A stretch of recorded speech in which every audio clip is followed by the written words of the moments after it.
বিসমিল্লাহির রহমানির রহিম। হে সমস্ত জগতবাসী, আজ আমি আপনাদের সামনে যে আলোচনাটি নিয়ে হাজির হলাম সেই আলোচনাটি অবশ্যই খেয়াল করে শুনবেন। তবে দেখেন যে অনেকের আত্মীয় স্বজন, অনেক গভীর আত্মীয় স্বজন আছে, খুব কাছের আত্মীয় স্বজন আছে, এবং পিতামাতা, দাদা দাদি, নানা নানি, এদের বিষয়ে আমরা স্বপ্ন দেখলে কি বোঝাবে, আচ্ছা সেই বিষয়গুলো আজকে বলবো ইনশাল্লাহ, আপনারা খেয়াল করবেন। এবং পুত্র কন্যা এবং ভাই বোনের বিষয়গুলো আছে যে স্বপ্নে দেখলে আমাদের কি হতে পারে। আচ্ছা, পিতামাতা, দাদা দাদি, নানা নানি ইত্যাদি। আচ্ছা, এমনইভাবে কেউ যদি তার পিতাকে মৃত্যুর পর জীবিত দেখে তবে উল্লেখিত ফলাফল লাভ করবে এবং তা আরও বেশি ফলপ্রসূ হবে, কেননা পিতামাতার তুলনায় বেশি সক্রিয় ও শক্তিশালী। আচ্ছা, কথাটি আমি আবারও বলছি, অবশ্যই খেয়াল করে শুনবেন। এমনইভাবে কেউ যদি তার পিতামাতাকে মৃত্যুর পর জীবিত দেখে তবে উল্লেখিত ফলাফল লাভ করবে এবং তা আরও বেশি ফলপ্রসূ হবে, কেননা পিতামাতার তুলনায় বেশি সক্রিয় ও শক্তিশালী হয়। আচ্ছা, এবার আসি, কেউ যদি তার দাদা দাদিকে মৃত্যুর পর জীবিত দেখে তবে তা তার সৌভাগ্যের জীবন ও সাফল্যের প্রতি ইঙ্গিত করে।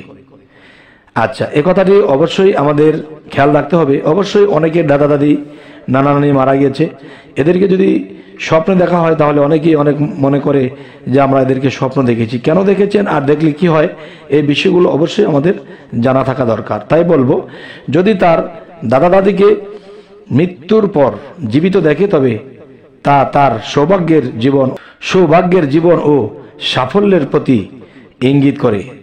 আচ্ছা, তো এবার আসবো, যদি কোনো ব্যক্তি তার মাকে মৃত্যুর পর জীবিত দেখে তবে সে যে চিন্তা ও কষ্টে লিপ্ত আছে তা দূরীভূত হয়ে আনন্দ ও সফলতা লাভ করবে।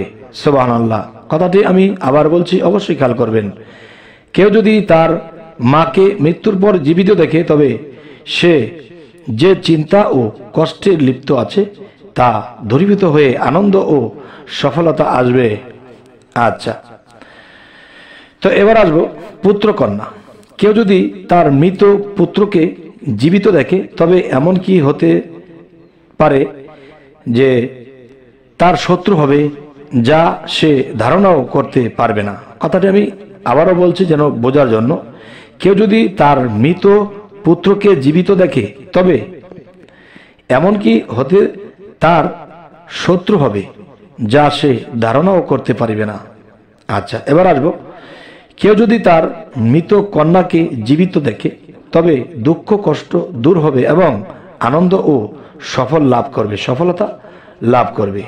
আচ্ছা, তাহলে মৃত পুত্রের বেলায় একথা বলা হলো এবং মৃত মেয়ের বেলায় কথাটি বলা হলো, এর কারণ কি? এর কারণটাও আমাদের চিন্তার বিষয়। তাই আমি কথাটি আবার বলছি, কেউ যদি তার মৃত পুত্রকে জীবিত দেখে তবে এমন কি হতে পারে তার শত্রু হবে, যা সে ধারণাও করিতে পারে না যে এত কঠিন শত্রু হবে।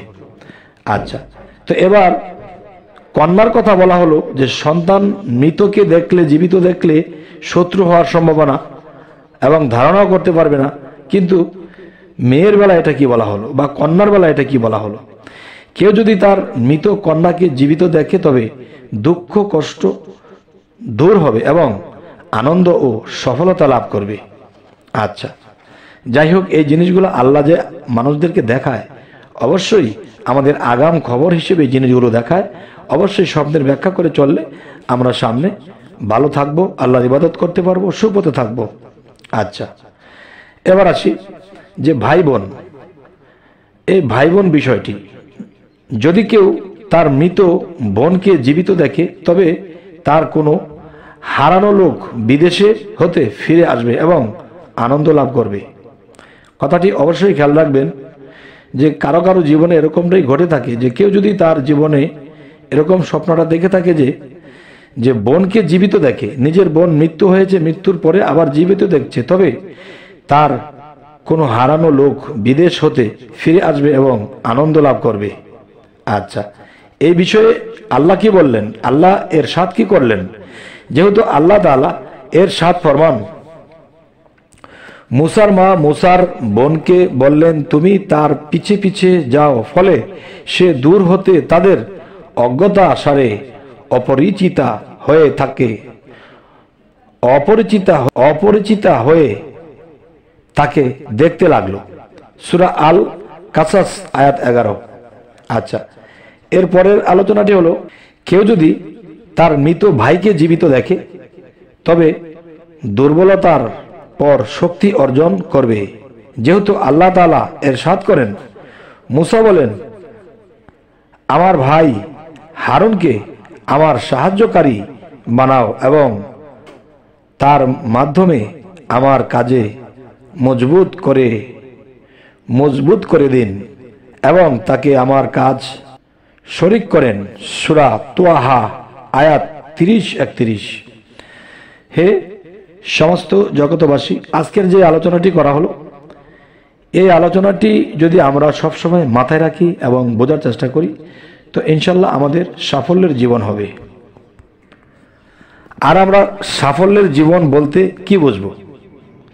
সাফল্যের জীবন বলতে আমরা এটাই বুঝবো যে আমরা এই পৃথিবীতে চরিত্রবান, আল্লাহর আমলকারী, সাধনকারী, আল্লাহকে লাভ করি, এরকম বিষয়ে যদি আমরা অগ্রসর হতে থাকি তাহলে এই জীবনটা কি সাফল্যের জীবন বলা হয়। তবে পরবর্তীতে যেন আপনাদের সামনে আরো ভালো ভালো আলোচনা এনে দিতে পারি, তো অবশ্যই সাবস্ক্রাইব করে নিন। পরবর্তীতে আবার দেখা হবে। আল্লাহ হাফেজ।